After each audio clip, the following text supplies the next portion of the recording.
Either hand Aaron your credit card or leave my house right now. We are not your charity, father. My daughter's words sliced the air. The mug tipped. Scalding coffee spilled over my lap, burning through the thin fabric, searing into my skin. Porcelain flew from the cup and smashed on the tile, shards scattering like the broken teeth of something once whole. Julia stood in the doorway, arms folded, posture rigid. Her voice carried a kind of practiced coldness, as if she were reading a policy memo rather than speaking to her own father. I watched the dark stain bloom across my trousers while steam curled up and the bitter smell rose. Fragments lay at my feet. Little pieces of an ordinary morning turned violent. I did not move at once. The pain from the burn was sharp, but beneath it there was a deeper, more bewildering ache. Silence settled after the outburst, a silence that felt like erasure. In that quiet, I was no longer the man who had tucked her in at night or stood at her recital with a camera. In my daughter's eyes, I had become a burden to be pushed out. Yet what she took for surrender was not weakness. Inside me, something hardened. A promise formed in my chest. This debt would not be paid with money. She would discover how expensive contempt can be. Someone on the couch laughed at a television show. The canned, empty kind of laughter that filled rooms but did not belong to me. Julia turned away first, and that motion hurt more than the scald. She did not flinch, she gave no gasp, and there was not the smallest hint of remorse. She walked to the sink and rinsed her hands as if she had only spilled dishwater. "Father, do not make this any harder than it needs to be," she said without looking back. "Aaron needs this. You have money you will never touch. What sense is there in hoarding it instead of helping family?" The way she delivered the last phrase, casual, almost obscene in how empty it sounded, made my stomach drop. Across from us Aaron lounged, face lit by his phone's glow, a bored expression he made no effort to hide. He was 16 years old and already perfected at entitlement. He demanded $6,000 for a gaming setup, stated as if it were a birthright rather than a favor. Julia backed him like a counsel defending a client. I dabbed at the burn with a napkin. The sting on my skin was bitter, but it was eclipsed by the hollow hurt spreading through my heart. I had fought real fire before. 30 years as a firefighter taught me what true heat does to people, houses, and lives. Those infernos left scars, but nothing had ever burned me from the inside the way this small act of scorn did. "I am not giving him my card, Julia," I said softly. My voice remained even, but each syllable scraped my throat as if it had been sanded. She turned just enough for me to see the expression arranged on her face, arms still crossed, the half-smirk I no longer recognized in the woman I had raised. "You should be grateful we let you stay after your surgery," she snapped. "You could not walk without my help. Do you forget that I handled everything for you, your bills, your prescriptions, your groceries, and now you lecture me about money?" Her words dropped like pebbles that echoed, precise and rehearsed, as if she had been waiting for this confrontation for weeks. I let each accusation land. They pounded my chest like someone stomping on old wood. I did not retort. I did not beg. My silence seemed only to irritate her further. "Either hand over the card," she said, leaning on the counter with the finality of a judge, "or you will be out of here by the end of the day. That is non-negotiable." The burn on my thigh throbbed, but I kept my footing. Slowly and with deliberate calm, I pushed myself up from the chair. I straightened my spine and met her eyes. "I will be gone before sunset," I told her. For a heartbeat, her smirk wavered. She had expected pleading, guilt, a collapse. Instead, I offered her a different kind of certainty. A promise. Promises, unlike plastic cards, cannot simply be revoked. I turned and walked away.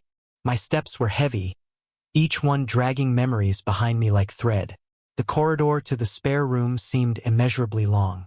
Family photos watched me as I passed. A 6-year-old Julia missing a front tooth and clutching a stuffed rabbit. A photograph of her mother, taken 15 years ago, smiling in sunlight we had believed would last forever. I paused before the graduation picture on the wall. Julia in cap and gown, my arms slung proud around her shoulders. At the time I had thought my sacrifices had meaning. Now that certainty felt like an illusion. The woman in the kitchen was not the same girl in that picture. Perhaps she had changed, or perhaps I had simply failed to see the change as it happened.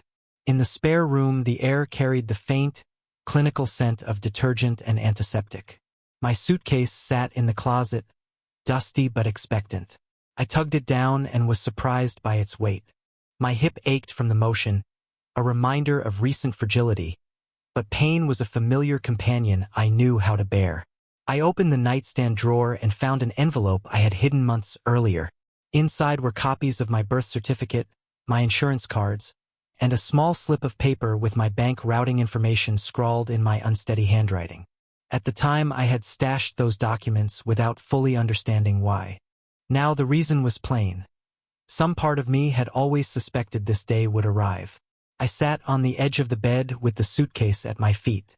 My hands trembled, not from weakness but from the hard clarity that had settled over me. From the living room came the hollow laughter of the television, the sound of a household I no longer belonged to. They never knocked. Aaron did not ask if I was all right. They had already made their decision. I folded each shirt with methodical care, as if following a plan I had kept quietly ready. Memories drifted through my mind. The long months I had spent in this very room recovering after hip surgery. The tea Julia once brought me. The way she wrapped a blanket around my legs and told me I could stay as long as I needed. I had been grateful then. Now I saw that her kindness had been threaded with control. What she called help had been a cage. As I packed, my fingers brushed a small leather pouch tucked deep at the back of the drawer. An object I had almost forgotten I had placed there. Inside the pouch lay a pearl ring, the same one my late wife always wore. I had not looked at it in years. I held it in my palm, feeling the smooth curve, remembering the warmth of her hand. I whispered her name, Helen. I murmured to the quiet room and added, as if asking for an answer from memory, that she would know what to do. A tear hovered at the corner of my eye. I forced it back. Tears would not help me now. I needed resolve. A faint knock came at the front door. Voices carried through the house. I heard Julia's crisp greeting to a deliverman and the thud of packages arriving. Life moving forward without me. Not once did she say my name. I zipped the suitcase closed. The sound felt final, like a door shutting. My eyes returned to the graduation photograph on the dresser. In that picture, my smile was broad and proud. I was not proud now. I was awake. Quiet does not mean weakness. Silence does not mean surrender. I braced my hand on the dresser. The weight in my chest shifted from sorrow into something like steel. They had expected me to beg. They had expected me to cling. They had expected me to give in. They were wrong. As I lifted the suitcase, something under the bed caught my eye. My old notebook where I used to jot grocery lists. I pulled it out and dusted it off. On the last page were numbers, account numbers, mine. I stared at them until my pulse steadied. Julia had taken the card. She thought she had taken everything, but she had not thought to take this. I slid the notebook into my pocket. Outside, the sun dipped lower, throwing long shadows across the floor. I placed the suitcase by the door and draped my jacket neatly over the handle. By the time the light faded, I would be gone. Not broken, not discarded, simply gone. And somewhere, somehow, Julia and Aaron would learn that contempt always comes with a price. I sat on the edge of the bed, the suitcase waiting by the door, and my eyes settled on the graduation photo that had rested on the dresser for years. Julia and I, shoulder to shoulder, her face bright with youth and ambition, mine marked by pride and exhaustion. That moment was meant to be a turning point, the day I believed all the sacrifices had finally paid off. I lifted the frame. The glass was cold beneath my fingers. For a few seconds I only stared. The woman who had poured coffee on me tonight was not the same young woman captured in that photograph. That hopeful smile belonged to someone else, someone I once knew. The smell of burnt coffee still clung to my trousers, but holding the frame I could almost trick myself into inhaling something else. Spring air, freshly cut grass, and the faint perfume of my wife, Helen, as she hugged Julia after the ceremony. For a moment I was back in that stadium full of cheering families as my daughter crossed the stage. I stood tall with pride. Back then, I thought the hardest years were behind us. When Helen died, Julia was barely 14. I was left with a teenager full of grief and questions I did not know how to answer. By that time, I had been a firefighter for more than 20 years, trained to run into burning buildings without hesitation. But raising a grieving daughter alone was a fire no training could prepare me for. I did my best. I worked double shifts and still tried to make every recital, every game, every parent-teacher conference. I cobbled dinners from boxes, burnt more meals than I finished, and patched school projects at the kitchen table after midnight. I will never forget the model volcano for science class. During a chaotic week at the station, I fell asleep on the couch, stood on my uniform, and my hands cracked from smoke. She shook me awake, voice small but steady. She told me it would be okay, that we could make another one together, that I would help, because that is what fathers do. Her trust then was so pure it nearly broke me. She did not care about the volcano itself. She cared that I was there. I think about that often now because somewhere along the way that trust shifted into something else, something colder. Through high school, she was my shadow. She would wave at me in the stands at basketball games, always checking I was there. She leaned on me for advice even when all I could offer was a tired smile. College was the first time I felt her slipping away. She called less and visited only on holidays. I chalked it up to growing up, to independence. That was supposed to be a good thing, right? We raise our children to leave and make their way. That's what I told myself when she missed my birthday one year and could not come for Thanksgiving because of work. But when she did come around, I began to notice a change. Her eyes skimmed the room with a restless appraisal, as if measuring what needed fixing and what needed control. I brushed it off, convinced she was merely stressed and would come around. On her college graduation day, I believed the distance had been worth it. Standing beside her for that photo, I felt Helen's absence and presence at once. I thought, we made it. She is ready for her future. I did not know her future would one day involve diminishing mine. The first small intrusions came after I retired. I had my pension savings in the house Helen and I had bought together. Julia began offering to help. Dad, let me take care of your bills online. It will be easier. Less paperwork. Dad, I'll pick up the groceries so you do not have to strain yourself. Dad, you should not bother with the neighbors. You get tired too easily. It sounded like care. At first I was grateful. After years of giving, it felt good to be taken care of. But little by little, my world shrank. The mailbox I once opened myself stayed empty. Calls from old friends no longer reached me. Even the local bridge club, where I used to play on Thursday nights, stopped inviting me. Later, I learned Julia had told them I was too tired to keep up.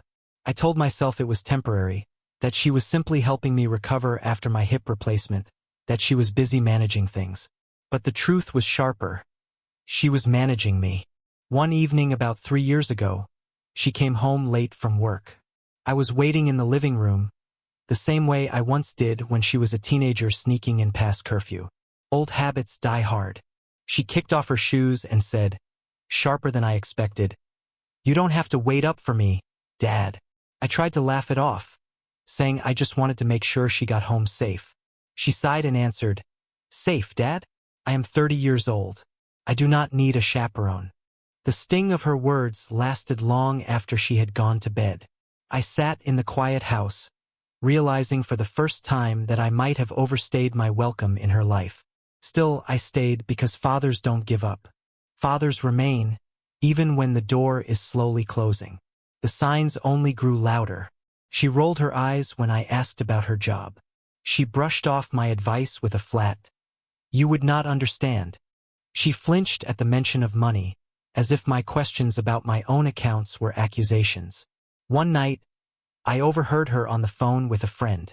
She laughed and said, "He doesn't even look at his bank statements anymore. I handle all of that. Honestly, it is just easier this way." Her laughter cut through me, not because it was a lie, but because it was the truth. I had not seen a statement in months. I had let her convince me I did not need to. Looking back, I realized the coffee scalding my lap tonight was not the beginning.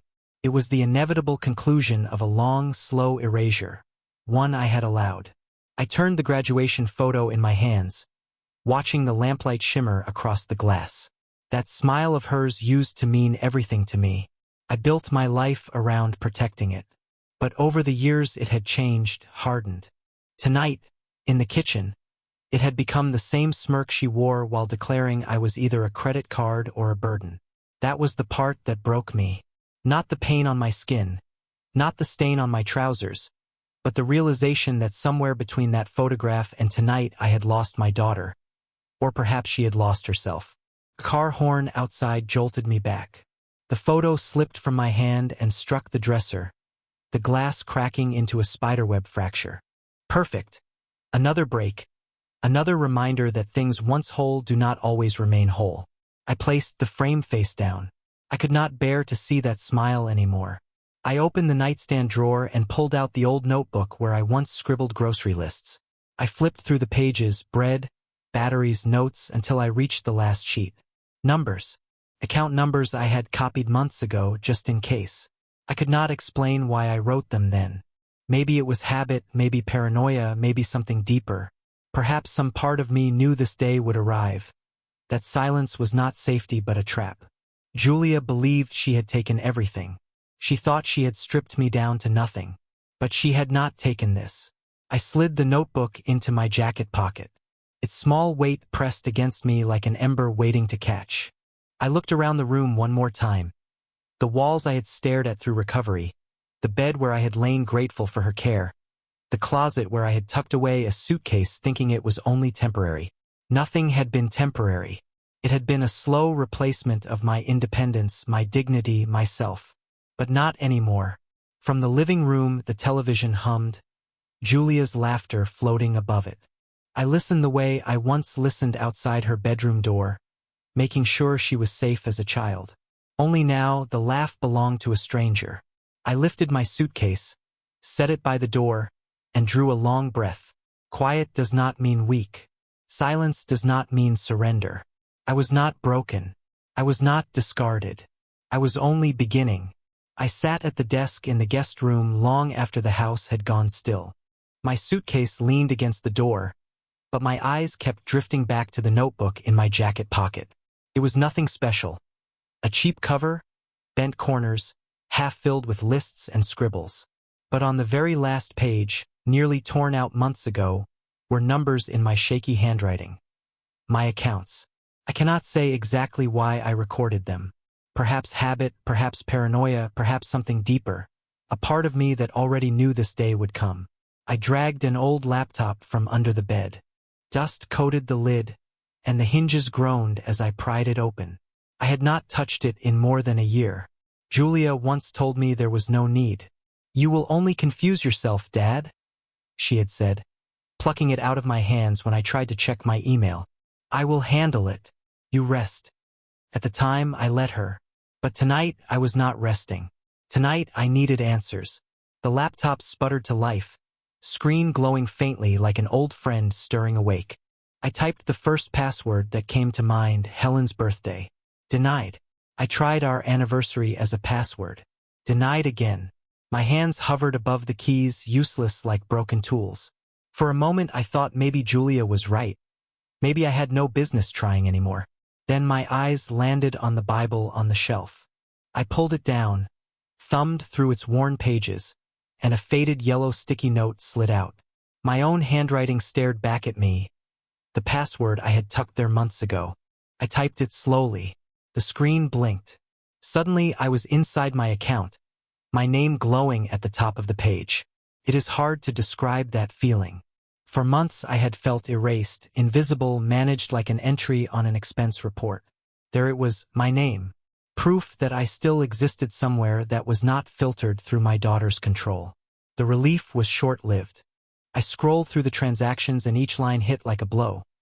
Charges I did not recognize, hundreds of dollars at online retailers, late-night food deliveries I had not ordered, streaming subscriptions piled on top of one another, services I had never heard of.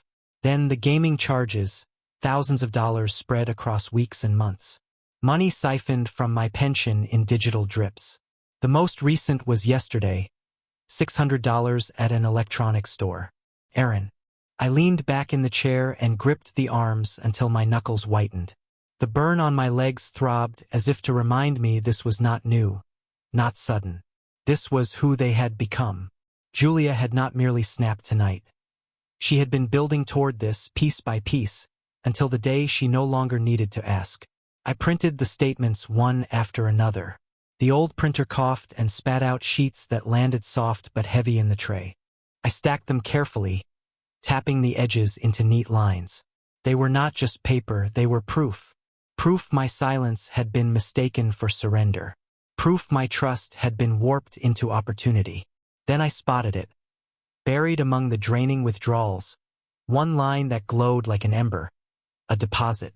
A payment from the Firemen's Union, my disability fund. It had not been touched. Somehow she had missed it. Maybe she did not know it existed. Maybe she did not care because the balance was small compared with the pension. Whatever the reason, it was mine. Untouched, unclaimed. I felt my chest open.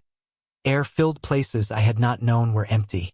She had not taken everything she thought she had. There was still a crack in her net, and through it I could breathe. I looked at the stack of papers, at the little notebook in my jacket pocket, at the glowing screen. I was no longer just an old man with a suitcase. I was a man with evidence, and evidence changes everything. My phone sat on the nightstand. I scrolled through contacts. Most were names from another life, men who were gone or had moved away. Brothers from the firehouse who existed now only in memory. But one name remained, Trent. He had lived 2 doors down once. We used to share beers on the porch after long shifts back when our knees worked and our wives still laughed at our bad jokes. After he retired, he went into law, nothing flashy, just steady work handling wills and small disputes. Honest, reliable. I had not spoken to him in months. Julia had been screening my calls, deciding which people I needed. Maybe she thought I would forget Trent. I pressed dial. The line clicked and his voice came, low and steady and familiar. Samuel, everything all right? For a moment I could not speak. I swallowed. Not exactly, I said. But it will be. I need your help. No hesitation, only a pause and then the sound of him clearing his throat. Tell me where you are. I'll be there. I ended the call and sat in the dim light with the folder of statements in front of me. Proof small but enough to begin. From the living room came the faint sound of laughter. Julia's voice carrying through the walls, Aaron's deeper laugh cracking with the arrogance of youth. They thought I was silent, beaten, resigned. They assumed the suitcase meant retreat, not resolve. I slid the folder into the suitcase and zipped it closed. The zipper sound was final and decisive. Evidence does not need to shout. It only needs to exist. I glanced at the graduation photo still face down on the dresser. For years I had seen pride in her smile. Now I recognized something else in it. Ambition, calculation, maybe hunger, a hunger that feeds on family, not strangers. There came a soft, firm knock at the front door. My chest tightened, then eased when I heard the voice. "It's me, Rich," came the low reply. I stood, lifted the suitcase, and tucked the notebook deeper into my jacket pocket. The lamp flickered as I turned it off. The room folded into shadow. The hallway stretched long, lined with photographs that no longer felt like mine. Julia at 6 with her stuffed rabbit, Julia at 12 in her soccer uniform, Julia at 22 in cap and gown. Each image watched me as I passed, not with warmth but with accusation, as if asking how I had not seen this coming. I opened the door quietly. Trent stood there in a navy windbreaker zipped up against the cool night air, eyes sharp but kind. He looked at the suitcase and then at me. "Are you ready?" he asked. I nodded. Behind me the house glowed warm and false, light spilling through the windows onto the dark lawn. Ahead, the night opened wide and uncertain. I stepped out, the suitcase handle firm in my grip, the folder tucked under my arm. The door closed softly behind me. For the first time in years, the silence was not suffocating. It belonged to me. Julia had thought tonight was my end. She believed the coffee, the words, the ultimatum would break me. But she mistook my stillness for surrender, my silence for weakness. Soon enough, she would learn the truth. Trent did not ask questions on the drive. He let the road do the talking while the streetlights slid across the dashboard in tired bands of yellow. I held the folder pressed tight against my ribs, as if it were a rib cage protecting something fragile inside me. When Trent turned into his driveway, he did it slowly, no hurry, no dramatic swerving. Just the same kind of steadiness I had always admired in a man who knows the fire is real and still chooses to keep breathing. "Careful with your hip," he said as we pulled in. The words carried the flat kindness of men our age. Factual, unadorned, without pity. He stepped out to take my suitcase, but I kept my hand on the handle. I needed to feel its weight for myself. Inside, his house smelled faintly of lemon oil and coffee brewed hours earlier. A lamp glowed in the dining room, casting a soft halo across the wood grain. 2 mugs were already waiting.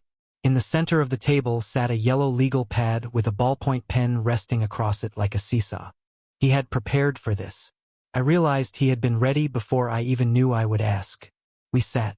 He let the silence remain, not rushing past it like something awkward, but giving it room. I loosened the flap of the folder and spread the papers out with careful fingers. Bank statements, charges that belonged to no life I recognized. Buried among them was the ember of hope, that untouched deposit from the Firemen's Union. Last, I set the notebook on the table. When everything was laid out, I finally found my voice. "She poured coffee on me tonight," I said. Then she told me I could hand over my card or be out by sunset. Spoken outside her house, the words sounded thinner, stripped of their walls. Trent's jaw flexed once, then stilled.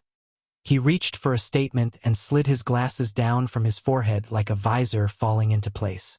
The neighbor I once split beers with vanished, replaced by the man who had walked 100 families through paper fires. Not a cape, just competence. "How long since you saw any of these?" he asked. "Months," I admitted. "Maybe longer." She set everything to paperless. Said it was easier.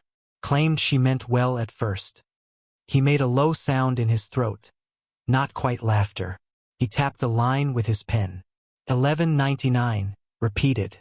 Different dates. "This is a premium package for a streaming service. 3 of them stacked.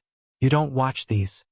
"I watch the weather and a ball game when it's free," I said. The only sounds in the room for a long while were paper sliding across paper and the refrigerator humming awake in the corner.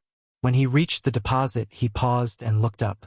"This transfer from the union," he said. "She hasn't touched it." "I don't think she knows it exists," I answered. "Or maybe she didn't care because it wasn't as large as the pension." "That's something," he said. And it didn't sound small when he said it. He pointed to the notebook. "What's inside here?" "My handwriting," I told him. "My accounts. Last page. I wrote them down months ago. Forgot why, remembered tonight." He opened the notebook gently, careful not to crack the spine, and turned to the final page. I watched the columns of numbers reflect in his glasses. It felt like letting him read my diary, only to find ledger lines instead of secrets. "Okay," he said after a minute. The word had ballast to it. He set the notebook in front of him, moved the legal pad closer, and drew a firm line across the top. "We'll build a timeline. Transactions by date, notes about where you were, who had your bag, who told you what. Every small detail. This isn't about vengeance, Rich. This is about evidence. Paper speaks louder than shouting." He looked at me once, maybe impressed, though he didn't say it. "Men like us don't pin medals on each other's chests." He clicked his pen. "Start with 6 months ago. When did you first stop seeing statements?" We went through it like men clearing a basement after a flood. One soggy box at a time, deciding what to keep and what to discard. We dated charges, guessed where memory faltered, and filled in gaps. The night she insisted on carrying my bag from the pharmacy. The afternoon she claimed the mailman had delivered to the wrong house. The week she told the bridge club I was too tired when what she meant was that I had friends of my own, and that was inconvenient. At one point, he set his pen down and looked over the frames. "You didn't give her power of attorney, did you?" "No," I said. "She talked about it, said it would help with medical forms, but I never signed." I remembered Helen's warning. "Don't sign what you don't understand." I obeyed at least one commandment in that house. He nodded. The shift in his expression was subtle, but a calculation moved from one column to another. Good, he said. Then whatever she's been doing, she's done without the proper papers. We kept working. When my back ached, I stood and rinsed the 2 mugs at the sink. Sit, he said in the same clipped tone we used to bark at probies when a roof looked like it might give. I ignored him, ran the water anyway. Some habits aren't about control. They're about dignity. He smiled without moving his mouth and let me bring the mugs back. We drank coffee that was warm, not scalding, while the green clock on the microwave ticked toward midnight. Tomorrow, he said, we walk into your bank together. We ask for a fraud specialist. We bring these papers. We stay calm, we stay precise. We request a freeze on the card and a review of 6 months of charges. I nodded. Outlining a day felt like prayer. Then, he continued, we open something new. Different institution, not a big bank. Credit union. We move that union deposit beyond her reach. We reset your online credentials. New email. 2-factor has to be tied to your own phone, not a shared device, Trent said. She set up my email, I admitted. I don't even know if it belongs to me anymore. He reached for the laptop. Let's find out. Took 5 tries and a rescue code sent to the phone number that, thankfully, still belonged to me. When the inbox finally opened, shame hit first. Unread messages sat in piles, stacked like snowdrifts. Months of them unopened. Trent scanned quickly, then clicked the gear icon and leaned back so I could see. Forwarding rule. Every message with the word statement or bank in the subject had been redirected to another address. Hers. He did not curse. He only exhaled. That won't look good for her if anyone asks. One tap disabled it, and then he printed the page showing the rule, complete with the date it was created. Evidence isn't argument, he said. It's a timestamp. We kept digging, combing through the inbox for more traps. We found another filter. This one moved messages from my friends into a folder called Archived Health. He clicked through, and there they were. Notes from men I had fought fires beside, photos of grandchildren I had never seen, invitations to cookouts I never knew about. I read until the words blurred. There is a kind of theft that has nothing to do with money. We printed that rule too. A soft thump came from somewhere in the house. A neighbor's door or old pipes shifting with heat. We both looked up, then laughed quietly at our nerves before returning to the work. Utilities, he said. Where are those debited from? We pulled another statement and traced the line items. Electricity, gas, internet. Each one set on autopay, not for my house, but for Julia's.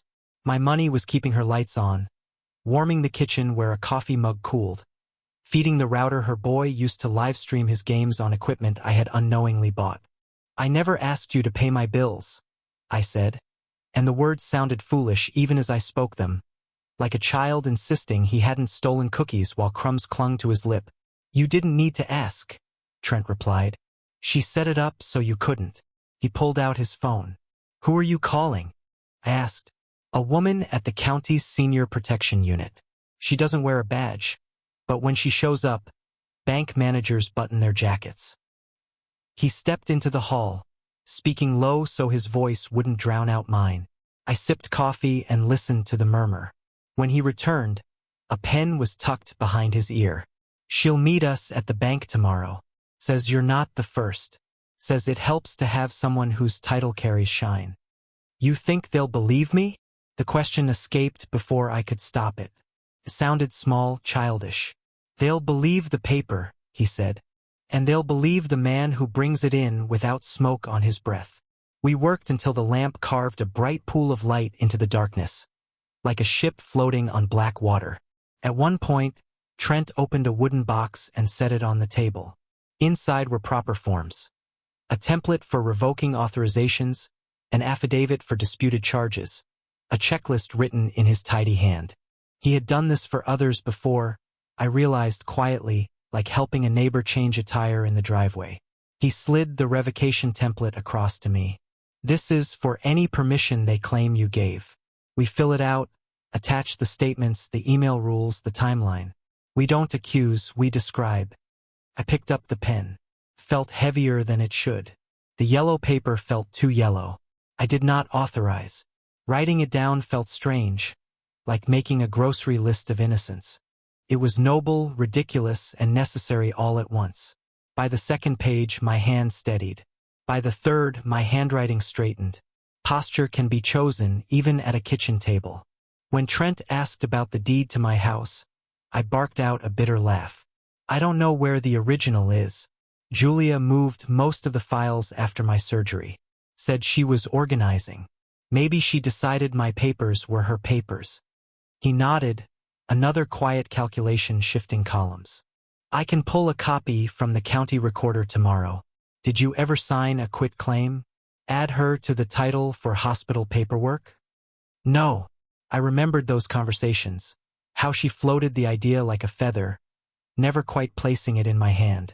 And I remembered Helen's warning. Don't sign what you don't understand. I had obeyed that one rule. Maybe it saved me. Then my guess is you're still the sole owner, Trent said.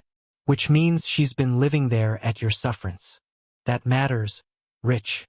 I exhaled long and slow. The house wasn't just wood and shingles. It was Helen's laugh echoing in the yard.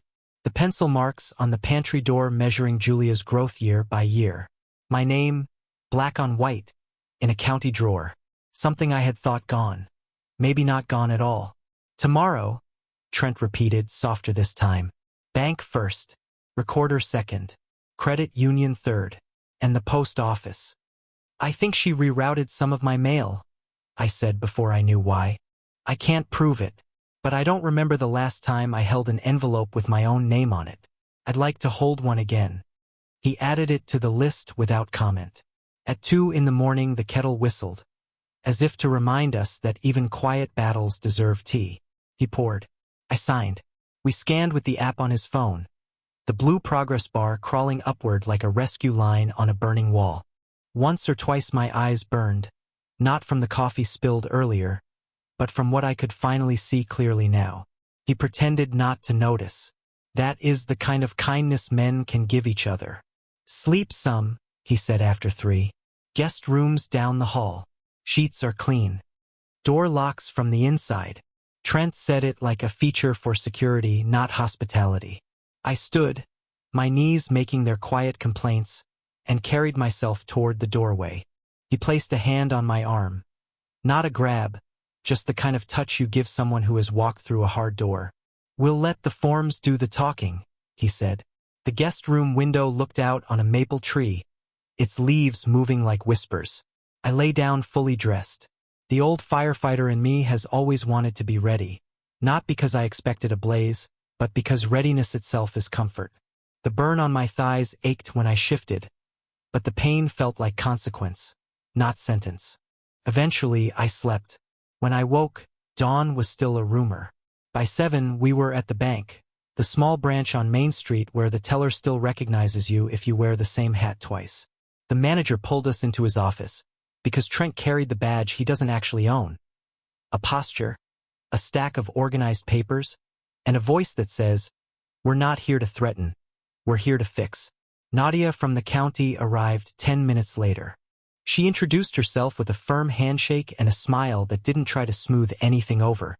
She carried her own thick folder and sat in a way that took exactly the space she needed, not an inch more. We explained. No theatrics, just dates, amounts, and the printed email rule with its timestamp at the top like a seal. The manager's tie crept tight, and he loosened it without noticing as he read. "Let's place a hold," he said. "We'll issue a new debit card for your pension and lock the old one.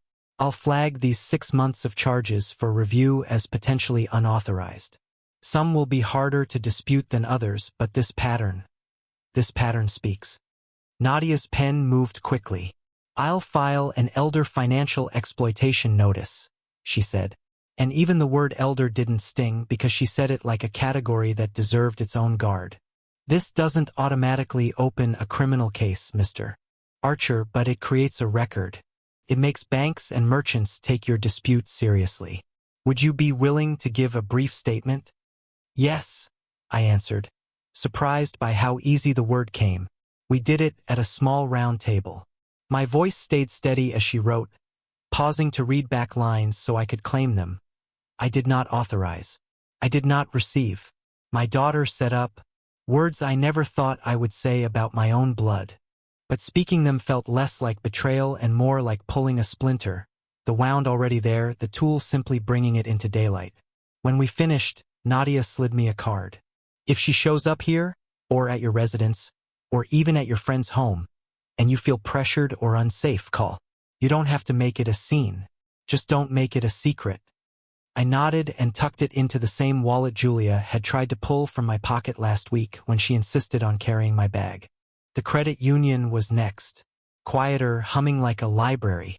The woman at the desk looked about the age Julia had been when she graduated. Her name tag read Page in cheerful block letters. She smiled at me like I was a person. Not a problem. We opened a new account. I seeded it with the union deposit. We set a password only I would know, and a security question only Helen and I could answer. Two-factor authentication linked to my phone, and I watched the little code arrive, a small boat docking in a safe harbor. We left with a new debit card and the sense that this door had been closed deliberately, not slammed by someone else's hand. At the county recorder's office, Trent asked for a copy of my deed with a politeness that left no room for refusal. The clerk flipped through files, tapped keys with the rhythm of long practice, and brought back a paper that made my breath hitch. Sole owner, Samuel Archer. Recorded 28 years ago when Helen and I signed together. No transfers, no amendments, no daughter's name sneaking in like weeds through cracks. Trent didn't grin. He isn't the kind of man who grins at another's relief. But he said, "That's clear," and slipped the deed into the folder, the way you settle a good tool back into its box. We stopped for coffee, hot but not scalding, and sandwiches we barely tasted. It wasn't celebration. It was fuel. On the drive back, my phone buzzed with a text from a number I didn't know. I almost ignored it. Then I read the first line. USPS change of address confirmation. My mail had been forwarded to a P.O. box I had never seen. The date, 3 months ago. Initiated online. It listed my name as the authorizer. I handed the phone to Trent, who read it and then passed it to Nadia when she joined us back at his dining table to close out the packet. She didn't make a face. She didn't need to. She clipped the screenshot neatly onto the pile.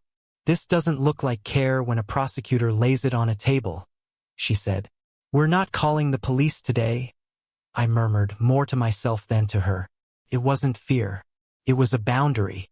We're building, putting it on paper. "Exactly," Nadia said. "You're stacking bricks. You don't have to live in the house yet, but it's being built."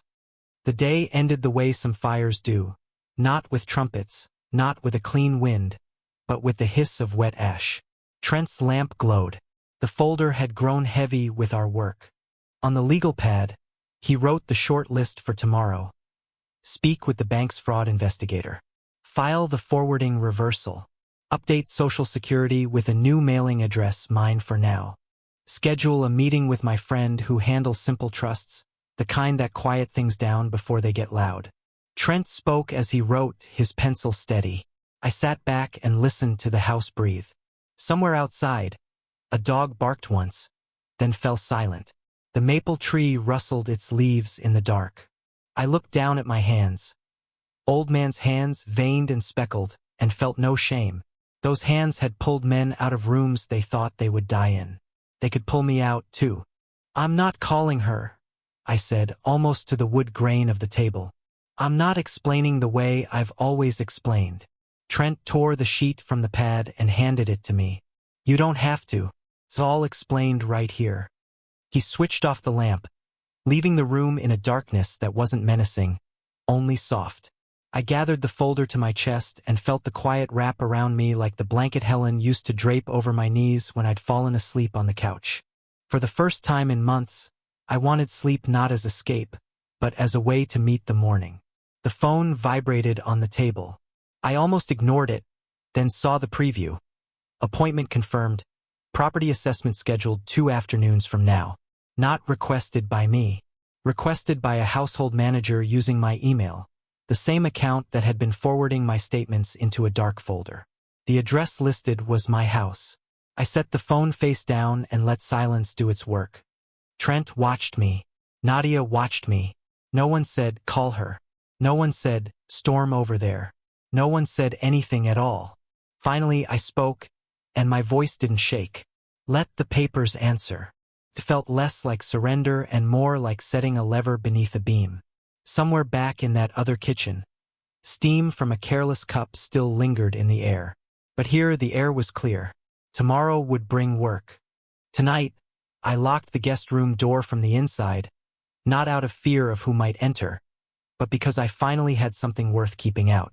I woke to the sound of a lawn mower down the block and the low murmur of Trent on the phone in the kitchen. For a few seconds, I didn't know where I was. The sheets were too clean, the air faintly lemon-scented, the ceiling free of the water stain I'd meant to paint over for 5 years. Then memory returned. The statements spread like maps across Trent's table. The email forwarding rules stamped with a date that wasn't mine. The county deed bearing only my name. I hadn't dreamed it. The paper was real. I sat up slowly, waiting for my hip to announce itself. It did, but softer than usual, as though something inside had stopped resisting and decided to work with me. I dressed in the same shirt I'd worn the day before, coffee smell and all, and stepped into the hall.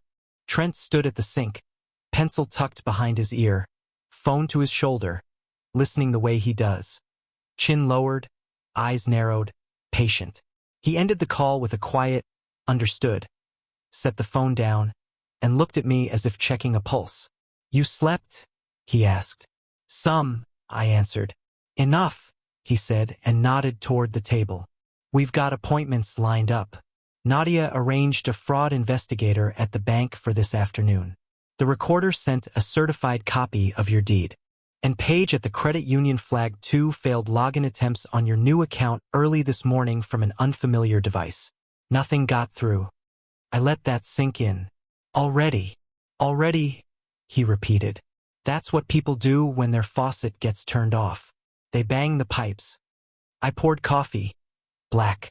I didn't trust milk just then. Not even the carton sitting innocent in Trent's refrigerator. The mug warmed my hands, and for a few seconds, heat was only heat, not humiliation. He slid a page across the table, handwriting neat and firm. "A list. Post office first," he said. "We'll reverse the forwarding and get you AP. Box they can't touch. After that, I want you to meet someone." "Who?" I asked. "Hank. Used to haul ladders with you. Went into real estate after his knee told him to stop playing hero. He knows title companies, knows property, and knows how to keep his mouth shut. You need a friend who speaks houses." I'd lost track of how many times I'd dragged Hank out of smoke, and how many times he'd done the same for me. The thought of him stirred something warm under the coffee. "And one more," Trent added. "Trust attorney. Lila Seo. Not flashy. She puts iron around things without making noise." "Does this feel like overkill?" I asked. "Overkill is for fires," he said. "This is a slow chill. You need insulation." We walked out beneath a sky the color of fresh paper. The maple out front shook its leaves, shedding the last of last night. The world looked normal enough that if I had still been a man who could pretend, I might have. But I didn't have that in me anymore. The post office was already busy. A toddler dragged a cardboard tube by a string. A man in a neon vest clutched 5 slips for packages he'd missed. We waited in line, watching the clerk juggle a half-dozen problems at once with the patience of a saint who had given up on sainthood. When it was our turn, Trent stepped back and let me speak. "I need to reverse a change of address," I said. "It wasn't authorized by me." The clerk, gray hair pulled into a bun, glasses dangling from a chain, looked over her rims like she'd heard that line 100 times and never liked the taste of it. "Do you have identification?" she asked. I handed over my driver's license. She began typing. The screen lit her face in a wash of blue, making her lips look colder than they really were. "Forwarding was initiated online," she said. 3 months ago. Verified through email." "Not my email," I answered. She didn't argue. Instead, she printed a copy, details crisp, date, time, the P.O. box number. And there it was, my name in a box I had never checked. She slid the paper across the counter, and something in me slid back with it. I hadn't imagined this. Someone had moved my address through a portal and counted on me never looking behind it.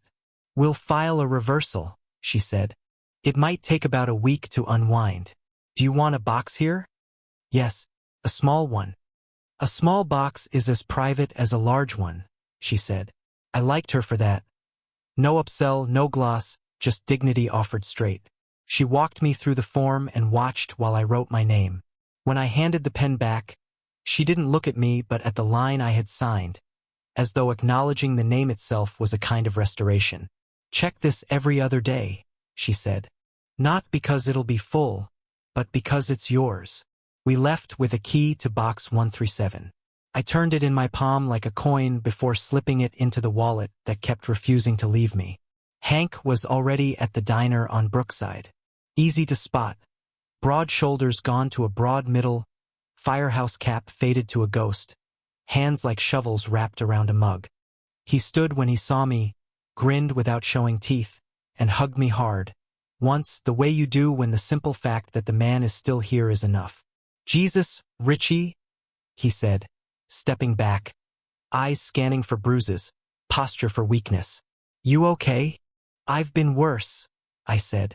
"I've been better." He nodded, satisfied enough. We sat. The waitress called him Han and brought a second mug without asking. Trent told the story in straight lines, no flourish, laying it down like hose across a hallway. Hank's hands never left his mug. When Trent finished, Hank exhaled, staring a hole in the table. "She poured coffee on you?" he said. "She did." He shook his head, a small refusal of reality, then set it aside. "All right," he said, still to the wood grain. "Then we'll build you a different kitchen." Hank had learned to translate fury into work. He reached into his jacket and slid a business card across the laminated menu. Nora Whitlow, Realtor. Plain font, no foil, the kind of card that lived in wallets because it earned the right. "She's discreet," he said. "Knows how to value a house without turning it into a parade. Quiet walkthrough, comps, title officer I trust. If you sell, she'll list.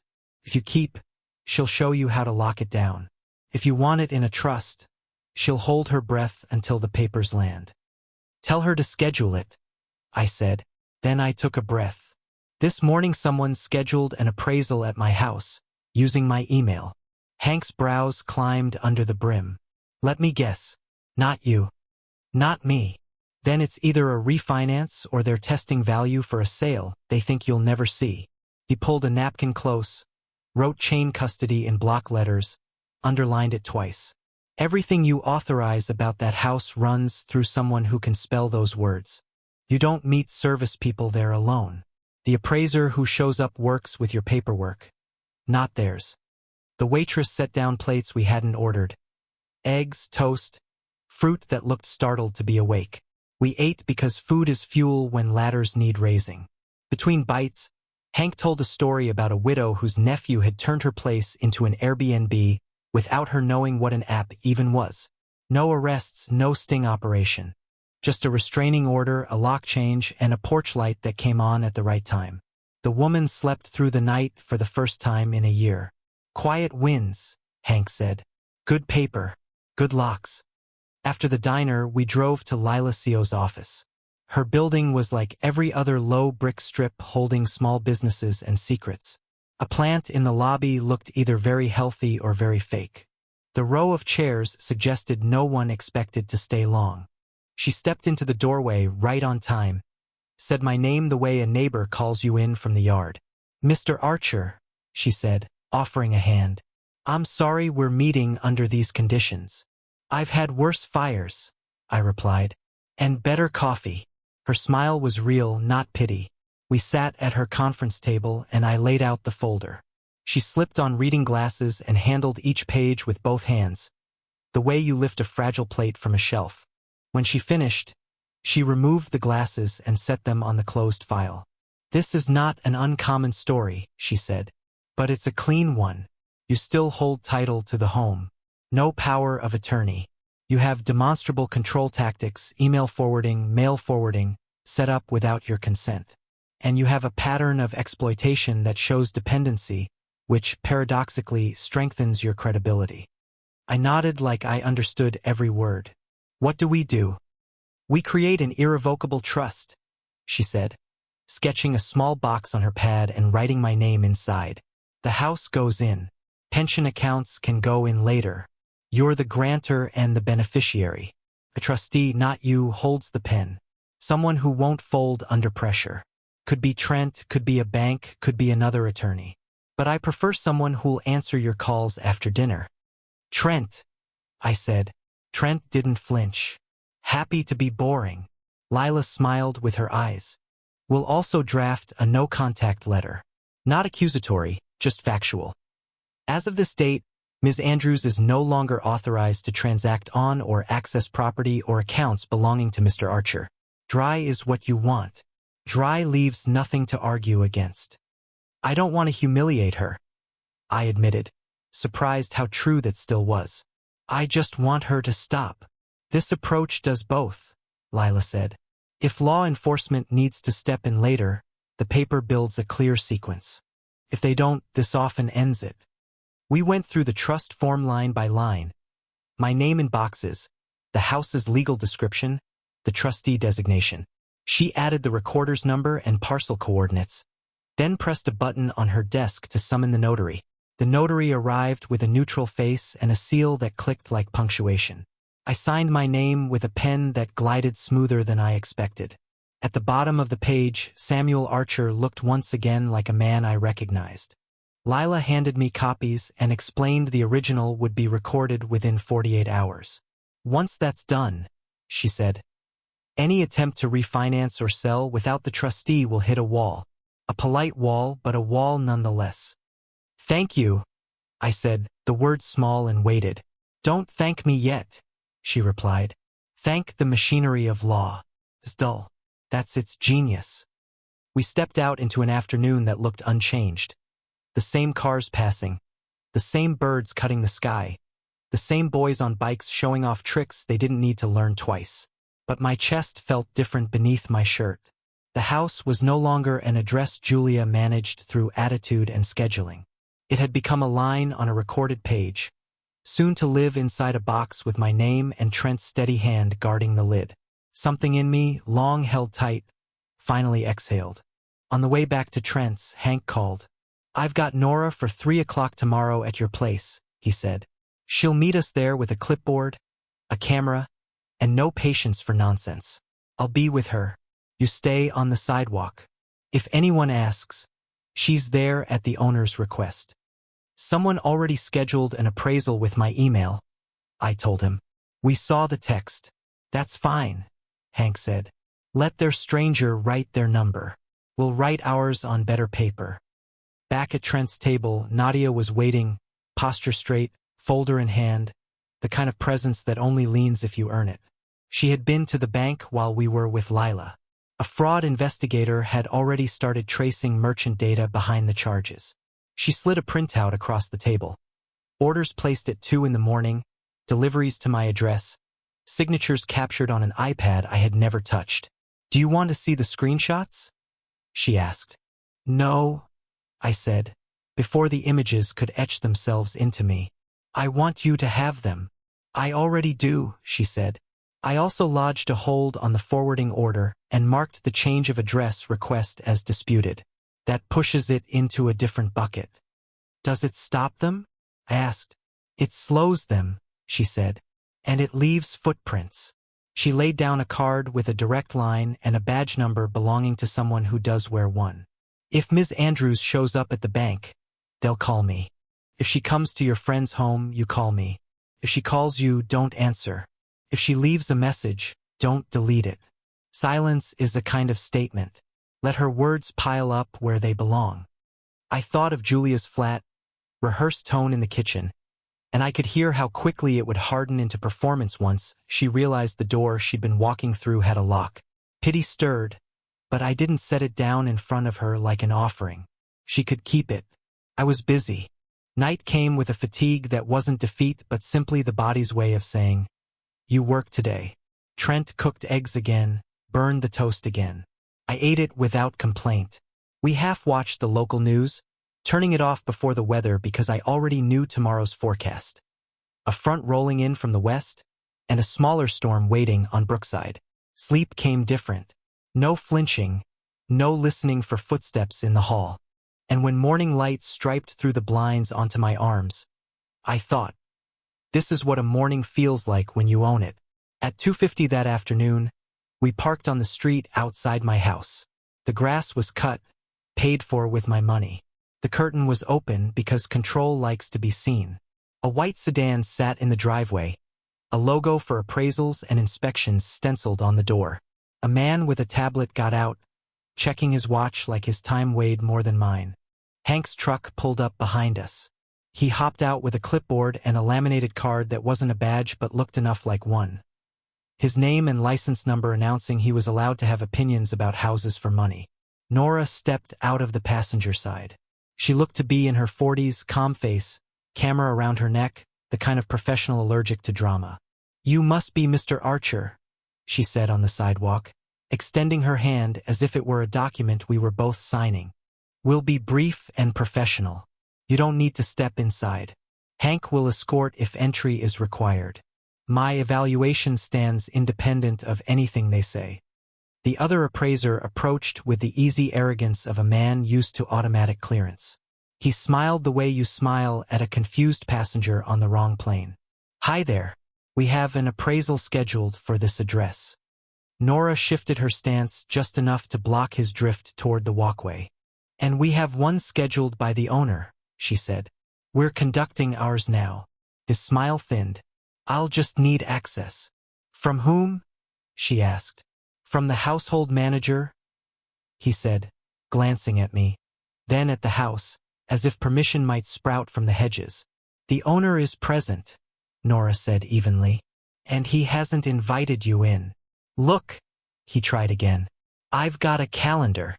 "And you've got a problem," Hank finished for him, voice as friendly as a Sunday usher. "What you don't have is authorization. If you'd like to discuss it, here's his attorney's number." He handed over Lila's card like a mint for bad breath. The man stood there a beat longer than the moment required, then gave a tight nod and walked back to his car. He lingered for nearly a full minute, tapped something into his tablet, then drove off without looking back. Sometimes wheels roll exactly the way they should. Julia's car wasn't in the driveway. For a brief breath, I felt grateful for something I never thought I'd welcome. Her absence. No scene. No shouting. No performance staged on the same front lawn where I'd once taught her to balance on a bicycle. Nora went to work. Hank measured. I stood on the sidewalk beside Trent, who kept his silence because silence was enough. The house looked different from out here. The lines hadn't changed. The paint was still the same tired eggshell, but the sunlight on the windows made it shift. Maybe it was my eyes. Maybe it was the box Lila had drawn on paper. My name inside it, with Trent's steady hand holding the lid. On the drive back, my phone buzzed. A voicemail icon. I didn't press play. I let it sit as what it was. A message, not a mandate. Around Trent's table again, Nora forwarded her preliminary notes. Solid structure. Roof aging. Kitchen update done badly. Comparable sales laid out like numbers that tell a story when someone knows how to ask them. "You'll have the full report tomorrow," she said. "Don't be surprised if their attempt triggers a call from a lender. If it does, don't entertain it. Refer them to your counsel." "I'm learning new ways to say no without saying the word," I told her. "That's estate planning," she replied. A long, polite no. We made one call before dinner to the locksmith Hank trusted. He'd meet us in the morning, with my permission and Trent beside me, to rekey locks that had been turned so often by other hands they'd nearly forgotten mine. Lila texted a photo of the recorded trust filing. The document number glowed like a beacon on a dark chart. I stepped out onto Trent's porch, watched the maple turn air into a slow dance. I thought of Julia as a girl running through a sprinkler, squealing, the sun catching in her hair. I remembered how her cheeks flushed when she collapsed into my lap with no plan but to be held. The memory didn't cut the way it had over the past year. It sat quietly beside me, like an old friend who knows when not to speak. Behind me came the scrape of Trent's chair, the clink of dishes into the sink. From the dining room floated Nadia's voice, low, measured, speaking into a phone that would leave notes in a system. Doors that would need different keys in the future. My phone buzzed again. A text from an unknown number. You can't be serious. This is cruel. No name. No punctuation. Another message followed, we'll talk tomorrow. I typed nothing. I set the phone face down on the porch rail and let the wood hold its weight. Quiet isn't weakness. Quiet is measured. Quiet is what lets a plan breathe. Inside, the house smelled of pepper, dish soap, and something cleaner still. Not lemon oil, not polish. A scent of life standing back on its own feet. I closed the door behind me and turned the deadbolt with my hand. The click was small. The echo was not. The morning after the lawyer's meeting, I woke earlier than usual. Old Navy habits had never left me. Dawn always tugged me from sleep. But this morning felt different. For the first time in years, it was possibility pulling me, not routine. The air outside my small apartment was crisp, heavy with dew clinging to rusted rails. I opened the blinds and let the pale light spill across the room. Coffee brewed in a single cup, dark and smooth, not the scorched brew Julia favored for Trent, but the kind I liked. Strong enough to remind me I was still alive. I sat at the tiny kitchen table, sipping slowly, steam rising between me and the morning. Breakfast once meant Julia at 7, hair sticking out at every angle, asking me to cut her toast into triangles. Once it had meant laughter and family. Now it meant silence. But that silence had become a forge where my plan was hammered into shape. Two truths had stayed with me, one from decades in uniform, another from 20 years in finance. Every downfall comes not from chaos, but from arrogance, the arrogance that assumes no one will notice. Julia and Trent had grown arrogant. They thought me erased, a footnote without leverage. They didn't know I had spent a lifetime studying how men undo themselves, usually with their own hands. I pulled out the folder Lila had given me. Neatly clipped inside were the deeds, statements, and trust outlines. She had shown me something that stunned me. My house had been refinanced without my signature. Forgery, plain and simple. Money funneled through accounts under my name. Fraud piled high enough to bury them if it reached court. I didn't slam the folder. I didn't let rage dictate. I laid the papers out carefully, smoothing each page as if pressing wrinkles from a uniform. What had once been betrayal now sat as leverage. At 9 sharp, I walked back to Lila's office, folder tucked under my arm like orders in transit. "Morning, John," she greeted. He motioned me into a chair. "I've read through everything," I said, sliding the folder across his desk. "I want to move forward, but not yet in court. I want to set the stage." He leaned back, hands folded. "You mean you want them to believe they're still in control?" A smile tugged faintly at my mouth. "Exactly. Let them think I'm finished. Then remind them whose name is still on everything they've touched." He chuckled softly. "Patience. That'll cut deeper than any verdict." I didn't answer. Silence was enough. That afternoon, my phone lit up. Julia's name appeared for the first time since she had thrown me out. For a moment, I thought of ignoring it, letting her sit in whatever storm she had stirred. But I pressed accept. "Dad?" she said, voice softened, sweet but brittle like cheap veneer. "I wanted to check how you're settling into your new place." In the background, Aaron whined about a game. Trent's sharp voice told him to hush. The house had never been quieter when I lived there. Tension hummed too loud in the walls. "I'm fine," I said evenly. "The apartment is small, but it's mine." "That's good," she said, then paused. "Listen about the credit card. Aaron's tuition, his expenses. It's been tough, you know." There it was. Barely a minute of pleasantries before circling back to money. "Julia," I said softly, "you spilled coffee on me in your kitchen, called me a burden, and told me to leave. You erased me." Now you're calling about money. What exactly do you think I am? Silence. Then a sharp breath. You're my father. Don't twist this. Families help each other. That's what you always taught me. I almost laughed, but it slipped out as a dry exhale. Families don't forge each other's signatures, Julia. The silence on the other end froze into stone. I had dropped a pebble into water, and the ripples would take time to reach shore, but I knew the impact had landed. I don't know what you mean, she said at last, her voice stiff. I think you do, I replied, and I ended the call before she could scramble for lies. That night, I laid old photographs across my desk, not to wallow but to sharpen memory. Julia at 12, clutching her first softball glove. Julia at 16, proud behind the wheel of the second-hand car I'd scraped money together to buy.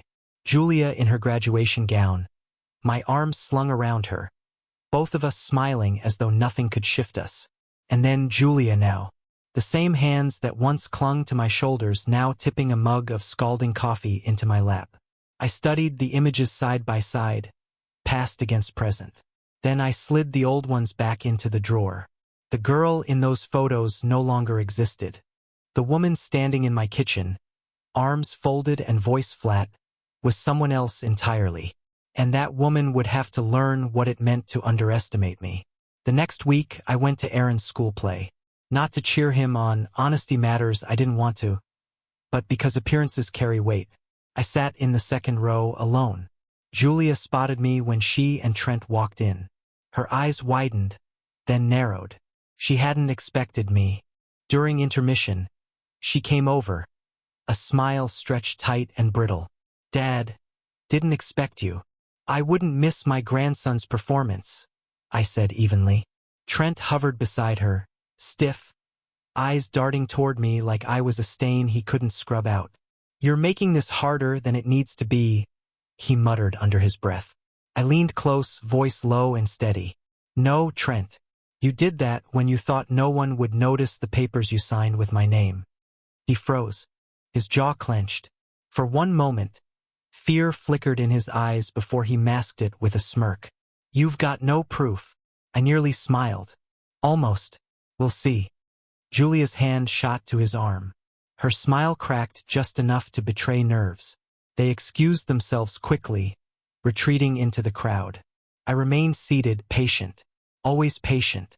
Back at my apartment, I opened a notebook and began recording.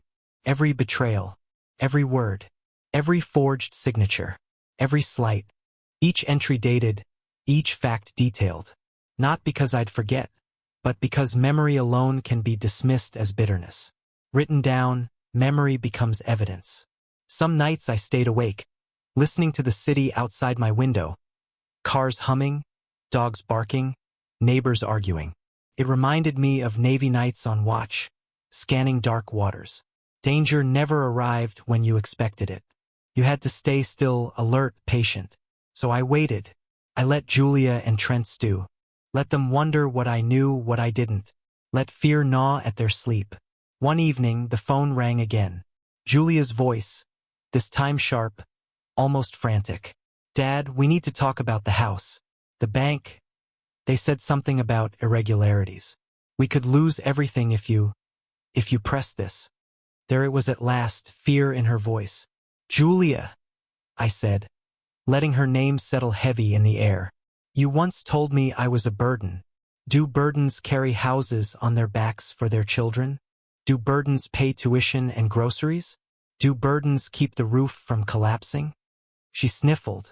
I didn't soften. You told me to leave your house. Fine. But understand this. I will not be erased. Not legally. Not financially. Not as your father. You thought contempt was cheap. You'll learn its cost. Before she could respond, I ended the call. That night, calm settled over me like a blanket. This wasn't vengeance in the loud, cinematic sense. No fireworks. No shouting. Justice was coming like frost. Slow, steady, impossible to deny. In the days that followed, I sensed the ground shifting beneath Julia and Trent, even if they didn't yet recognize it. I kept my routine ordinary. I shopped at the market each morning, nodding to the same clerk who always asked paper or plastic. I sat on my balcony in the evenings with my notebook, jotting details that might one day matter.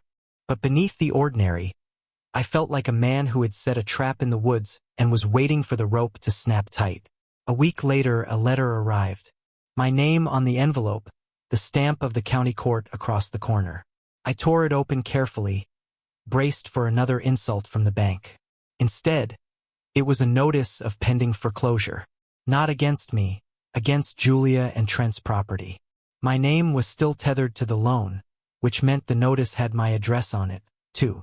My hands didn't tremble as I read. If anything, a strange clarity cut through me, sharper than I'd felt in months. They had thought pushing me out and scrawling my name on their lies would erase me. But the paper in my grip proved the opposite. Their arrogance had turned the gun barrel back toward themselves. That night, Julia's number lit my phone again. This time there was no small talk, no disguise. "Dad, we need money. The bank's threatening to take the house. We'll lose everything. Please, you have to help us." I let silence spread wide enough that she could hear her own shallow breathing. Aaron's video game clattered faintly in the background, oblivious to the cracks splitting beneath his parents' feet. "You threw me out of that house," I finally said. "You spilled coffee on me, called me a burden, and told me to leave. Why would you believe I'd lift a finger to save it now?" Her voice cracked into desperation. "Because you're my father. You're supposed to care." That word "supposed" swung in the air like a rope. "No, Julia. A father cares when he's treated like one. You've treated me like a wallet that breathes. And now you want me to mop up the mess you made with lies and forgery? Do you even hear yourself?" No reply came, only quiet sobs before the line went dead. The next morning, Trent showed up pounding my door, his knock all intimidation and no subtlety. He forgot that the man inside had seen storms far worse. I opened slowly. He stood tall, shoulders squared, shirt pressed as if starch could give him back control. "We need to talk," he said. I let him step in. He didn't sit. He paced, his shoes creaking across the old boards. "Look, I don't know what you think you've got, but if this foreclosure goes through, we'll all be ruined. Your name's on that loan. You'll lose everything, too." I leaned back in the chair, arms folded. "The difference, Trent, is that I didn't forge anyone's signature. The court will see that. It'll be your face under those questions, not mine." His expression tightened, shadows crossing his jaw. "You wouldn't drag your daughter through court, through scandal. You already dragged her there," I answered evenly. "When you convinced her this was smart. Don't think I don't know whose hand pushed the papers, whose voice whispered easy money.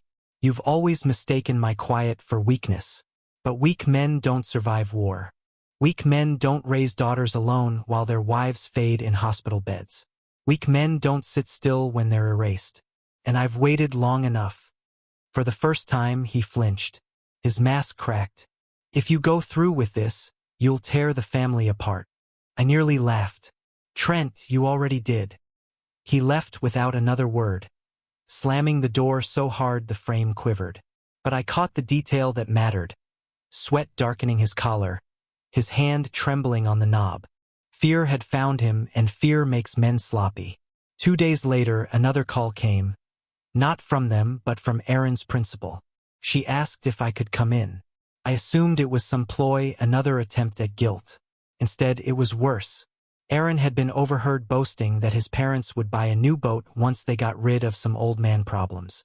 The words curled my stomach. Children only echo what they're fed at home. They had made me a villain in their son's story. Betrayal wasn't enough.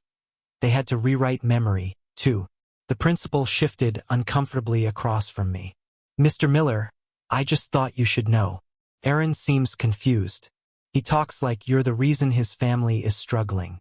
"We don't like to see children caught between adults." I thanked her calmly. Inside, I burned.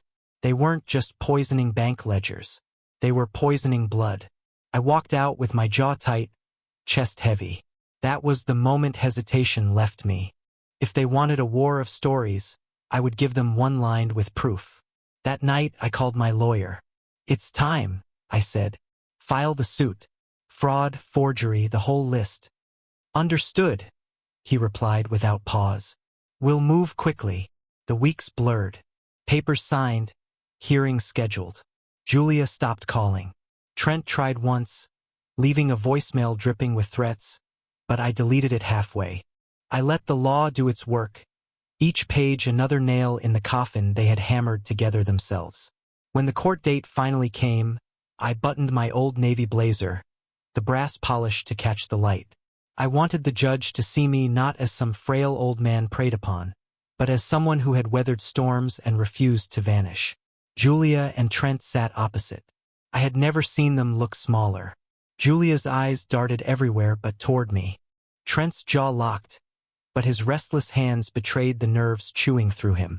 The judge read through the evidence, forged signatures, false transfers, the chain of lies. My lawyer presented each page clean, precise, like a blade laid flat on the table. Their counsel sputtered objections, but it was smoke against stone. The weight of truth was too heavy. When the judge finally looked up, her verdict cut clean. This court finds sufficient evidence of fraud and forgery. Responsibility fell on Trent Keller and, to a lesser extent, on Julia Keller. Restitution was ordered. Foreclosure would proceed, but under corrected documentation. Julia inhaled sharply and covered her mouth. Trent's shoulders sagged. The fight had ended and they both knew it. In the hallway afterward, Julia finally looked at me. Her eyes were rimmed red, her face drained of color.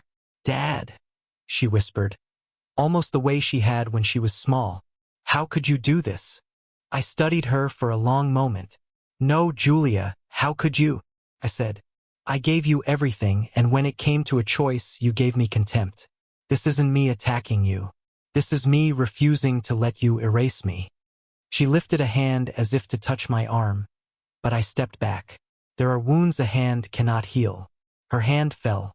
Tears ran down her cheeks, and for the first time I did not feel guilt. I felt the weight of justice settle into its place. That night I sat again at the small kitchen table where I had spread papers weeks before. Only now the papers were different. Stamped court orders, official rulings, the sort of proof no one could twist or erase. Outside, the city kept moving, windows glowing as life went on. Inside, I breathed easier. The war was not over. Contempt never resolves tidily, but the first battle belonged to me. As I leaned back with my coffee, I thought of something Julia had once asked when she was a child. Why the Navy trains men to wait so long before they act. I had told her, because patience wins wars. Patience had just one mine. When the courtroom dust settled, I expected silence to follow. I thought Julia and Trent would withdraw, lick their wounds, and learn some humility. But arrogance has a way of surviving its own fall.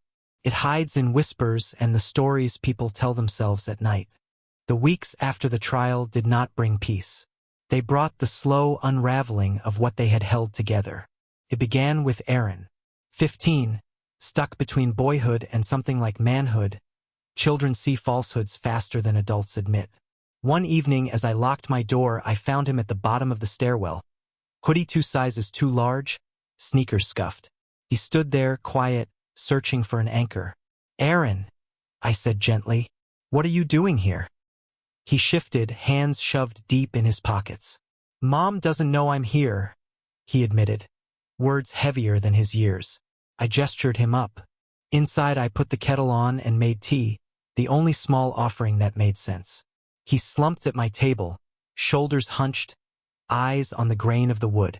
"They told me you ruined everything," he said, voice breaking halfway through. "That you wanted us to lose the house. That you hated Mom." I drew a long breath. "And what do you believe, Aaron?" His eyes searched mine, unsure. "I don't know anymore," he answered. "I heard them arguing. Dad yelling about money, Mom crying. Then I saw papers in her room. Court stuff. Your name wasn't on the bad parts. It was theirs. So why did they tell me it was you?"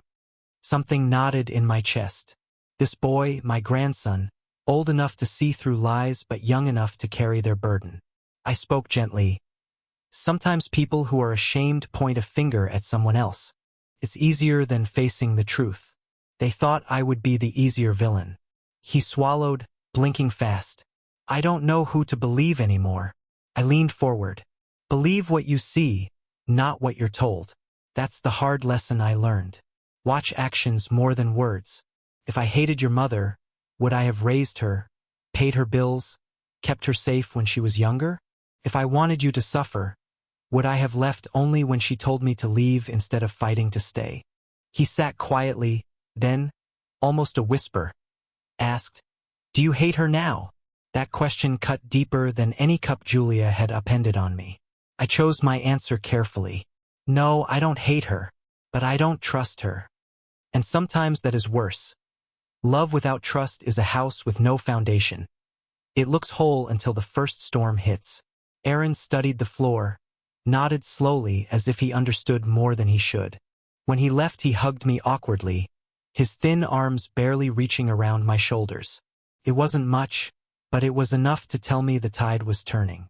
Soon neighbors told me Julia and Trent had begun fighting loudly, words spilling onto the front lawn like knives. Trent accused Julia of carelessness that had let the courts tear him apart. Julia shot back that it had been his idea from the start. She had not wanted to forge documents until he convinced her it was the only way. The perfect facade had crumbled. What remained was two people tearing each other apart while neighbors pulled their curtains tighter. Then Aaron returned, this time with a backpack and eyes swollen from crying. "I can't stay there tonight," he said simply. I stepped aside and let him in. He dropped the bag and collapsed on the couch, burying his face in his hands. It took time, but the story surfaced in ragged pieces between sobs. "They keep saying, 'It's your fault.' I heard them," he said. "Heard Dad yelling you warned him, that you told him not to mess with the bank stuff. Heard Mom screaming you'd never forgive her. And then he said he wished you were dead already so you'd be out of the way." The words broke him. My chest tightened with a pain sharper than any I had felt in the courtroom. To be erased in the eyes of your own child is one kind of wound. But to hear your grandchild echo words of death learned from his parents is a pain altogether different. I placed a hand gently on Aaron's shoulder and told him that he was safe here, that tonight he did not have to choose sides, that he could simply rest. He nodded slowly, curling into the armrest as though trying to disappear. I fetched a blanket, the very same one Julia had clung to during winters when the cold crept in too deep. Watching him wrapped in it, I felt the cruel twist of time, how history repeats in quieter echoes if no one stops it. While he slept, I sat awake in my chair. My thoughts returned to the long path that had led here, how a single mug of spilled coffee had ignited a war unspoken but unavoidable. I remembered the silence that followed, and the promise I had made in that silence. Now I understood that promise had never been only about justice for myself. It was about breaking a cycle before it swallowed Aaron whole. The next morning, pounding rattled my door. Julia stormed in, hair tangled, eyes swollen from lack of sleep. She pushed past me and saw Aaron at once. Her voice came sharp, demanding, asking what he was doing there and ordering him to pack his things because they were leaving. Aaron sat up slowly, clutching the blanket closer, and told her he did not want to go. Her fury snapped toward me. She demanded to know what I had told him, what lies I had planted in his mind. I stood firm. I had told him nothing he had not already witnessed. He had heard her and Trent himself. He knew the truth now. The cracks were hers, not mine. Her face twisted with rage, then bent into despair. She pressed her palms to her temples, muttering that this was not how it was supposed to go. They were supposed to build something. Trent had promised that I would never fight, that I would simply fade away. Her words stung, but not as sharply as they once had. I told her I would not fade. Not for her, not for anyone. The sooner she accepted that, the sooner she could stop drowning in her own contempt. Aaron stared wide-eyed, caught between us as if watching storms collide. For a heartbeat I thought she might strike me. Her fists tightened, knuckles whitening. But then she broke. Her shoulders sagged, her breath shuddered, and she sank into the nearest chair. Through trembling words, she confessed that she had never wanted this. All she wanted was to feel secure. Trent had insisted they could take more, that I owed them, that if they gathered enough, safety would finally arrive. Her confession hung heavy, like smoke refusing to clear. Erin's eyes softened with pity, but mine remained unyielding. I asked quietly if it had worked. Tears streamed as she shook her head. Nothing felt safe, not anymore. There was nothing left to add. I let her cry. I let Erin remain frozen. I let the silence speak for me, because within that silence, truth was louder than any shouted words. Contempt always costs far more than it gives. Julia rose at last, wiping her face. She asked Erin once more to return home. He refused, and this time she did not argue. She only nodded, defeated, and walked out without another word. When the door closed, Erin turned toward me. His whisper was fragile, asking what would happen next. I placed my hand on his shoulder and sighed deeply. I told him that now his parents would face what they had created, while he must learn from it. He must not let bitterness consume him the way it consumed them. Instead, he must build something different. He nodded, though I could see he did not yet carry the full weight of what I said. Time would teach him. Watching him there, still wrapped in the old blanket, I felt something stir inside me, something I had not felt in years. Hope. The courthouse smelled of wood aged by decades and paper left too long, a blend of stale and solemn, as though the walls themselves had soaked in human failures. I sat in the gallery, my hands folded on the cane I carried. Not because I needed it, but as a reminder to myself. Beside me, Erin sat stiff and tense, his thin fingers clinging to the strap of his backpack. He had insisted on coming, and for once I denied Julia's objections. He was old enough to see truth with his own eyes, not filtered through midnight shouting. Trent entered first, walking the aisle as though charm could erase numbers on a ledger. His suit was sharp, his smile practiced, but his darting eyes betrayed him. The look of a gambler who already knew the hand was lost. Julia followed, shoulders rigid, eyes rimmed in red. She never once looked my way. When the judge entered, the room rose. I saw Julia's knees tremble, and I remembered how many times I had steadied those same knees when she was a child. The irony was cruel. I had raised her to stand tall, and now she quivered beneath the weight of her own choices. The case itself seemed simple on the surface, just papers and signatures. But those documents told a damning story. Forged records, misused accounts, payments missed by design, not mistake. Trent's attorney tried to twist me into the villain, the stubborn old father who refused help when his daughter most needed it.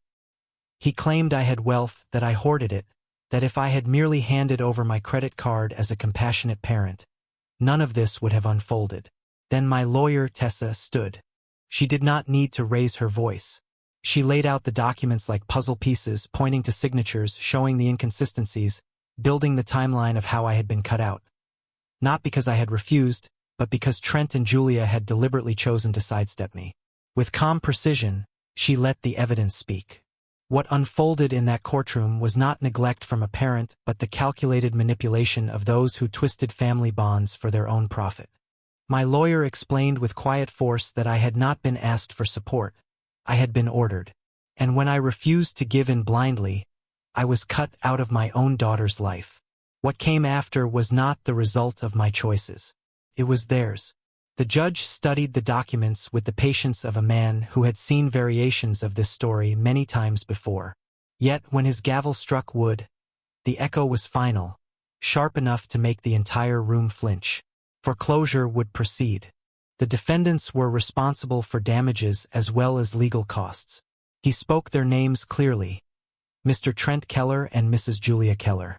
Their actions had brought them here, and the court would not protect them from the fallout. The silence that followed weighed heavier than any shouted word. Julia collapsed into her chair, face drained of color. Trent sat rigid, jaw tight, still pretending he could bend reality to his will. Beside me, Erin shifted, his young eyes flickering between sorrow and a muted kind of triumph. He had just watched his parents lose everything. Part of him may have wanted vindication, but another part would always mourn the destruction. Julia's gaze finally found mine. For the first time in many months, Her eyes met mine, stripped of fury and filled only with emptiness. Her voice was so faint I almost missed it. She asked if this outcome was what I had wanted. The words struck like a stone. I did not answer immediately. I let the question linger, not to savor her pain, but to let her feel the full weight of it. When I finally spoke, my head shook slowly. No, this was not what I had wished for. What I had wanted was honesty. What I had wanted was for her to remember who raised her. What I had wanted was a seat at her table, not a place across from her in court. But she had chosen contempt, and contempt always demanded repayment. Her lips trembled, but no further words came. Trent gripped her arm and guided her out, his face carved into a grim mask.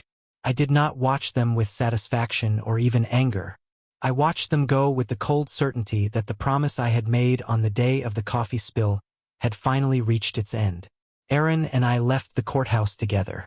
Outside, the autumn wind cut against our faces like a blade. For a time, he walked silently, then finally asked what came next. I looked at him carefully before answering. His parents would now have to live with the consequences of their choices. And as for him, he had to decide the kind of man he wanted to become. He had seen both sides, the price of contempt and the endurance of patience. The choice would be his. He nodded with solemn weight, carrying himself with more gravity than a boy of 15 should have needed. That night, I sat alone at my kitchen table, replaying the storm of the day. The coffee, the shouting, the trial, all swirled together like a tempest finally breaking. But storms never leave the world clean. They leave ruin in their path. I wondered what pieces of Julia would remain. Days turned into weeks, and whispers filled the neighborhood about the Keller foreclosure, about how the picture-perfect family had come apart. Some pitied them, others smirked behind closed curtains. I did neither. Gossip rebuilds nothing. Julia did not come to see me, not for weeks. I half expected her pride and shame to bury her completely. Then one evening, as the sky bled with sunset, I heard a knock at my door. Standing there was no longer the woman filled with sharp words and practiced scorn. It was only my daughter, small, weary, stripped of pretense. Her voice came as barely more than breath, admitting she had nowhere else to go. Something inside me cracked at that moment. Not forgiveness, not yet, but recognition. Because beneath the lies, beneath the contempt, she was still the girl I had once lifted onto my shoulders, still the child who once ran to me when nightmares woke her. I stepped aside and told her to come in. She entered quietly, her eyes scanning the familiar walls as though they too might condemn her. We stood in silence until she whispered that she was sorry. The words could not erase the past, but they were at least a beginning. Aaron joined us at the table, saying little, but his presence anchored what was fragile. We were not a healed family, not yet, but we were no longer at war. Later, after Julia left, Aaron lingered. He looked at me with eyes that carried both pain and gratitude. He told me that I had not given up on her. I shook my head. No, I hadn't. But I had not allowed her to destroy me either. That is the balance, I explained. Love does not mean surrender. It means knowing when to stand firm and when to open the door once more. He nodded, and I could see he understood more than his years should have allowed. That night, as darkness deepened outside my window, I realized the promise born from that first burn had finally completed its circle. It had never been only about making Julia pay. It had been about showing her, and Aaron, that contempt carries a cost no family can afford. For the first time in many years, peace settled in me. After that night, the house itself felt altered. Nothing inside had shifted physically, yet the silence was lighter. It was no longer the silence of being erased. It was the silence of fragile possibility, uncertain but real. Julia had stepped back into my life, not as the daughter who once scalded me with coffee and contempt, but as someone stripped down to her choices, forced to face them. I did not rush to forgiveness, but I did not close the door either. Somewhere between those extremes, a door remained ajar. The days that followed carried an uneasy rhythm. Julia stayed in a friend's spare room while she and Trent tried to salvage what remained. Trent only grew angrier, furious at the world, furious at me, furious at her for failing to keep me in line. Since the court ruling, Julia was no longer the same. The sharp edge in her tone had softened, replaced by something closer to recognition, perhaps even humility. She began to call me more often, sometimes simply to ask about my health, sometimes to check whether Aaron was with me. The conversations were short, halting, but they were hers, and each one chipped away at the wall she had once built between us. Aaron, meanwhile, had become my shadow. He stayed over often, joining me at the dinner table, helping mend old things around the house, even asking questions about my past. One evening, while we worked together in the garage sanding down a chair, he looked at me with the raw honesty of youth and asked something that nearly split me in two. He wanted to know why I had not just handed over the credit card that night. Wouldn't it have been easier? I set the sandpaper aside and studied his young face. Then I explained carefully that some debts were larger than numbers. If I had given that card, it would not have been help but surrender. And once you surrender to contempt, it grows. They would have taken not only my money but my dignity, and dignity is harder to win back than any dollar. He nodded slowly, chewing on the thought, and I knew he understood more than his words revealed. Trent's downfall, on the other hand, only accelerated. Business partners abandoned him after the judgment. His name became tied to fraud throughout town. The man who once walked proudly in polished shoes now hunched his shoulders, darting his eyes as though every passerby carried a mirror reflecting his failures. Julia pulled further away from him. Arguments spilled into Aaron's ears, and though I never pried, I heard enough to know that cracks had become canyons. One Sunday, Julia appeared at my door again. Her hair tied back, her clothes plain, her body tired but not broken. Sitting at the table, twisting her hands, she finally spoke. She said she was leaving Trent. I did not flinch. Deep down I had expected it. I asked why now. She exhaled a sound like years being emptied from her chest and said she had finally realized Trent never wanted a partner. Only a shield, someone to blame. She was done being his excuse. She had already lost too much and would not risk losing Aaron as well. The truth, bare at last, sat heavy between us. For a moment I only studied her face, the same face I had watched since she was a child. Beneath regret's lines I saw the girl who once clutched my hand at the fair, afraid of losing me in the crowd. I asked about Aaron. Her voice steadied as she said he would live with her, that she wanted to rebuild with him. But then her tone softened again. She admitted she could not do it alone. She did not want to shut me out anymore. She needed me. Aaron needed me. The words pierced deeper than any scalding burn ever had. I had waited years to hear them, yet part of me still hesitated. Could I trust them? Could I trust her? I leaned forward, folded my hands, and told her I would be there for Aaron always, and for her if she truly meant what she was saying. But I would not rescue her again. She had to do the work herself. She had to prove that contempt no longer defined her. Her eyes filled, but she did not look away. She whispered that she knew and she would. That night Aaron stayed. He ate heartily, laughed at an old story I told about Julia when she was his age, and for a brief moment the air felt like family again. Not fractured and bitter, but whole. Trent, however, did not vanish quietly. 2 weeks later he stormed into my yard. His suit wrinkled, his face wild with fury. He shouted accusations, spit flying, fists clenched. Aaron stood wide-eyed at the window, but I told him to stay inside. I stepped out with my cane in hand. Trent barked that I thought I had one, that I believed I had taken everything from him. I stood tall and told him calmly that I had taken nothing. He had thrown it all away, and he had used my daughter to do it. His chest heaved, his jaw tightened, and for a moment I thought he might strike me. Instead, his shoulders dropped. He cursed under his breath, turned, and staggered down the street. I never saw him again. Word spread that he had left town, leaving debts scattered like crumbs behind him. I did not follow. His shadow was no longer mine to fight. The months that followed were steady, if slow. Julia moved into a modest apartment across town. Small but warm. Aaron thrived. His grades rose, his laughter returned. And me, I found peace again in the ordinary. Cooking dinner for two, fixing the squeaky back door, reading late into the night without fear of being summoned to hand over what little I had left. One winter evening, Julia joined me for dinner. Midway through the meal, she cleared her throat and admitted she could not undo what she had done. She knew that sorry was not enough, but she wanted me to know she finally saw the cost of contempt, and she was finished paying that price. I looked at her carefully, and for the first time in years, I believed her. I lifted my glass of water and offered a toast to new beginnings. She smiled, tears shining, and raised her own glass to mine. That night, after they both left, I sat alone in the quiet house. The silence remained, but it was lighter now, almost companionable.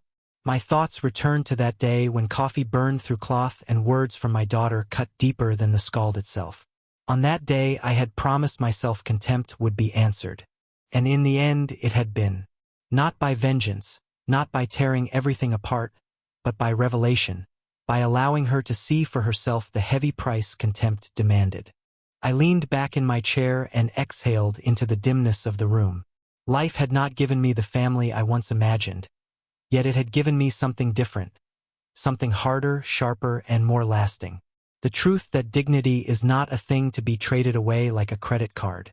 It must be defended even when the cost strips everything else. And in that truth, I finally discovered peace. Thank you for walking with me through this story. If you found meaning here, please give this video a like, subscribe to the channel, and share your thoughts in the comments. To continue with the next story, click on the playlist that is now displayed.